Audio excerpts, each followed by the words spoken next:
So the 1848ers were some badass motherfuckers. The 1848ers had tried to overthrow the monarchy and the royal princes and kings that had once ruled over the 39 German-speaking nations, because Germany is really a confederation of 39 individual independent, 39 nation, like states, either states or cities. So Huckleberry Finn is Irish, right? I know everybody was like, well, is he Irish or not? I've got to know this. The 1855 Know Nothing riots, they carried the city elections in Indianapolis and Indiana, okay? So Know Nothing they won, right? They won in Indianapolis. They made gains in Louisville. They made gains all over the fucking place, really. There was riots and bloodshed between Germans in 1855 in Cincinnati, Columbus, Chicago, St. Louis, New Orleans, Louisville, CCC, SNL. So that's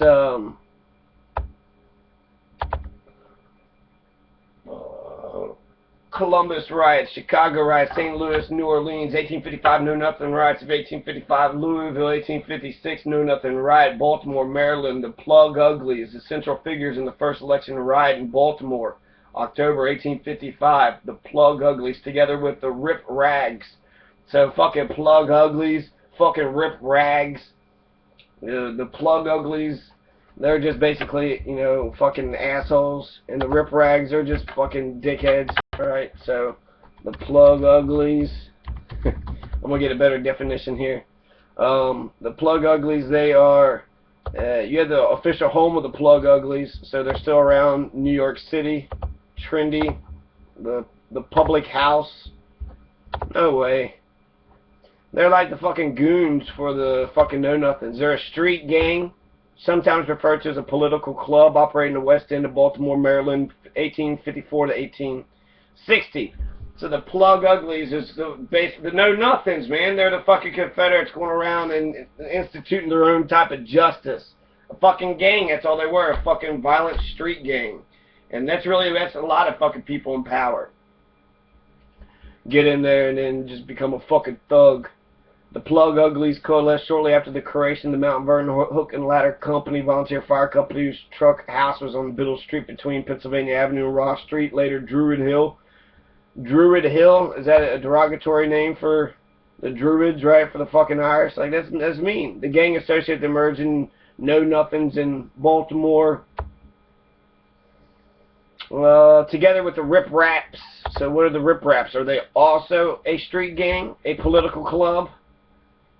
Rip Raps is a small 15-acre artificial island, the mouth of the harbor area known as Hampton Roads in the independent city of Hampton, southeastern Virginia in the United States. Its name is derived from the Rip Rap shoals, and Hampton Roads also give their name to a 19th century criminal gang, which is that's what I was talking about. The notorious Baltimore gang during the Know Nothing movement. Baltimore Rip Raps, tallywhack, right? Fucking aristocrat, fucking Rip Raps are fighting for the aristocrats. And, you know, fucking smack back, going to go rat-a-tat-tat on all the fucking aristocrats, the fucking go turn a gnat, slave rebellion, rat-a-tat-tat. Okay, so anyways, Rip Rats. The Rip Rap, give it dog, what? Rip Raps, and the Plug Uglies. Man, you plug ugly. You plug fucking ugly. You plug uglier than a motherfucking Know Nothing fucking party. And Know Nothing, no right of fucking 1855. You rip rapping motherfucker. You a rip rap. Riff raff, rip rap. Riff rash, riff rap. Whatever. October 1856, municipal. The Rip Raps attacked the Newmarket Engine House. 17 dead. That's great. Baltimore, they murdered 17. Prominent Rip Raps included Gregory Barrett, William Kitty Chambers, Elijah Boney Lee, Marion Malcrop. Gregory Barrett is a junior. The Plug Uglies drinking establishment. So great. Now you can just get drunk at the Plug Uglies. but it takes a fucking Irish, sort of, it's all green. It's got a fucking shamrock. Trinity Gramercy Park, Manhattan. Plug Uglies is celebrating 14th year. It makes no sense. It makes no sense to call it Plug Uglies. Because they're assholes. The public house, 19th century political club, more often thought as a street gang operated in Baltimore from 1854 to 1860. The group was closely tied to the early independent firehouses such as Mount Vernon Hook and Ladder Company. Volunteer fire company whose truck house was in Biddle Street between. As one theory goes, they are suspected of kidnapping famous author Edgar Allan Poe to be used in their nefarious election intimidation, which led to his death shortly thereafter. What? The Plug Uglies killed Edgar Allan Poe? Can this be right? Can this be right? If Edgar, they killed Edgar. I mean, he was weird, but like, to murder him, to murder him. You know what I mean? Like, to kill him. That can't be nice.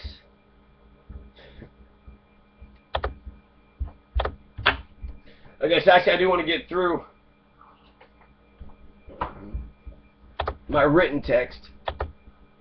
So let's see. You got lots of riots, right? You got lots of riots in 1855, specifically the same time in Louisville, and you have lots of riots all throughout the country during the 1850s.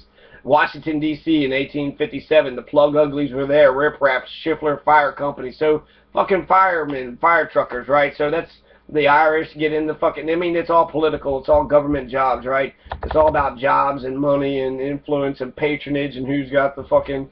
You know, who's got the cheese, who's got the fucking bacon, who can bring the bacon to the most people.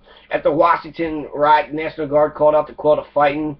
This is in the Washington riot. So there, the Washington riot had the National Guard was called out too, because they shot and killed 10 citizens. So the fucking National Guard at the Washington riot wound up, you know, fucking killing 10 of their own fucking people.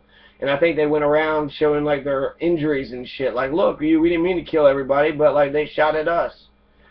Accounts of the Washington riot appeared in newspapers nationally, gained widespread notoriety for the Plug Uglies. So great, now the Plug Uglies are fucking, you know, famous all across the world for fucking violence.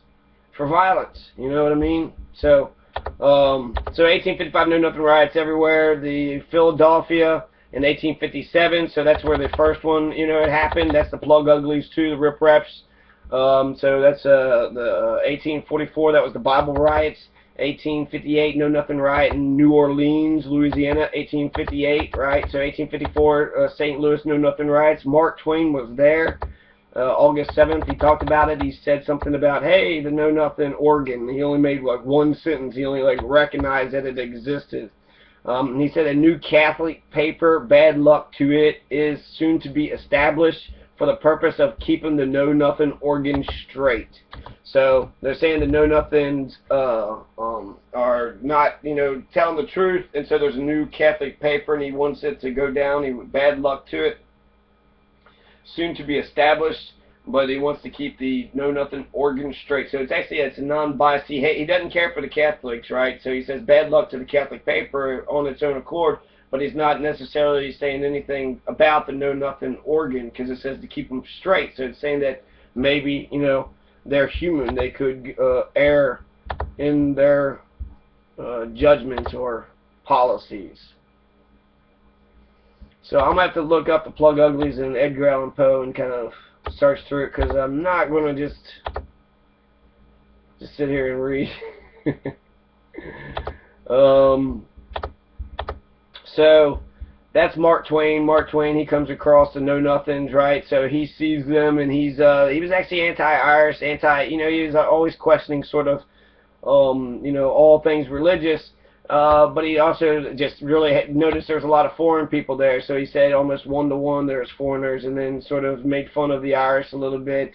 But also had Irish friends, and so he made a joke about something.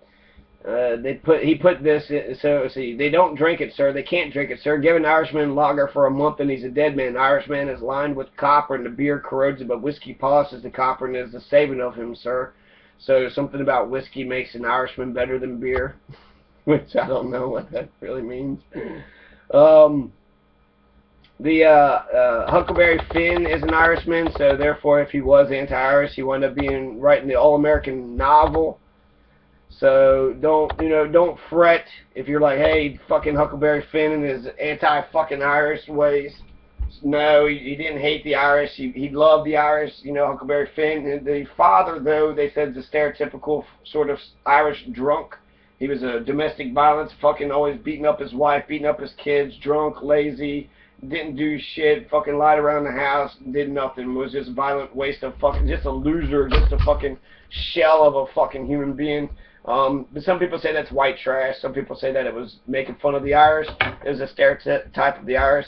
And even if it is, it comes from a certain truth, right? I've seen this shit. I recognize this shit. And the idea is Huckleberry Finn has gone through this shit, and he's going to grow and be a different type of man. So he isn't going to be a fucking backwards, dumb, drunken, racist bastard who just beats his wife and kids. He's not going to fucking do it. He's going to be something different. And Huckleberry Finn, so he might have come from a bad, poor, fucking, drunken, violent heritage, Irish heritage. But growing up in America and seeing all the things and coming to his own conclusions, being an individual, he's going to grow stronger and become better. So like the French revolutions, right, they have like, what, about 20 different French revolutions. They come back better and bigger and stronger each and every time. So let's carry on. You have lots of fucking know-nothing riots all throughout the country. Millard Fillmore was a know-nothing president, 1850 to 1853. You had Charles Slaughter Moorhead, who was governor from 1855 to 1859. In 1856, 8 of the 32 states had know-nothing government. So you've had presidents, you got governors, you got mayors, you got council people, and 8 of 32 in 1856. So that's 1/4.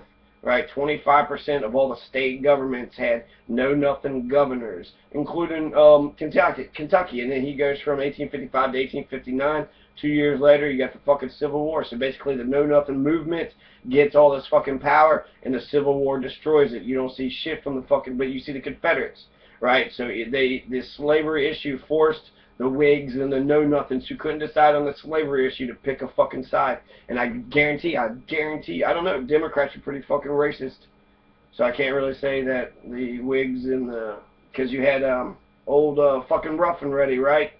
Zachary Taylor, he was against slavery, so there are some Whigs, there were some fucking people that were abolitionists, whereas you had Henry Clay motherfuckers who hated foreigners, hated Catholics, hated abolitionists, right? He just wanted to ship them all back to Africa. That's Henry Clay's fucking good idea. Henry Clay, frickin' Henry Clay. And then you got Henry Clay Frick, that frickin' motherfricker, frickin' bastard, Henry Clay Frick, the fucking, I'm talking about, of the, it was the Haymarket Affair, the Pinkertons, and the fucking Alexander Berkman, and American Industrial Finance, the Patriot, Pennsylvania, he was born in Pennsylvania, it was the Carnegie, what's he known for? The, the Homestead Strike.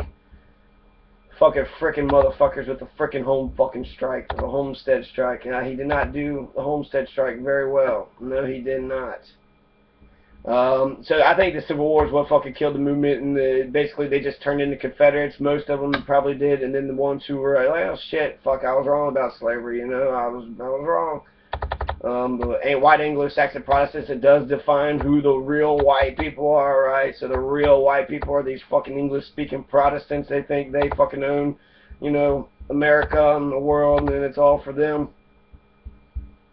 The Bible Rights is a good name for the fucking Pennsylvania 1844 riots, but the and I guess for the Louisville riots, it was a Bible riot, right? It was against the Catholics and against the Protestants. It was against the foreign sort of element to the whole thing, but they lumped the Catholics in with the Germans, so even if the Germans were atheists, and probably because of their fucking radical agitation, that's probably why, and they were going to become politically relevant, so they were smart, they're capable, they understood politics, and they also understood that democracy strength is in the number of voters, and they were a voting bloc, so they could get people to the polls Not necessarily the majority, but enough to sway, you know, the one candidate over another candidate.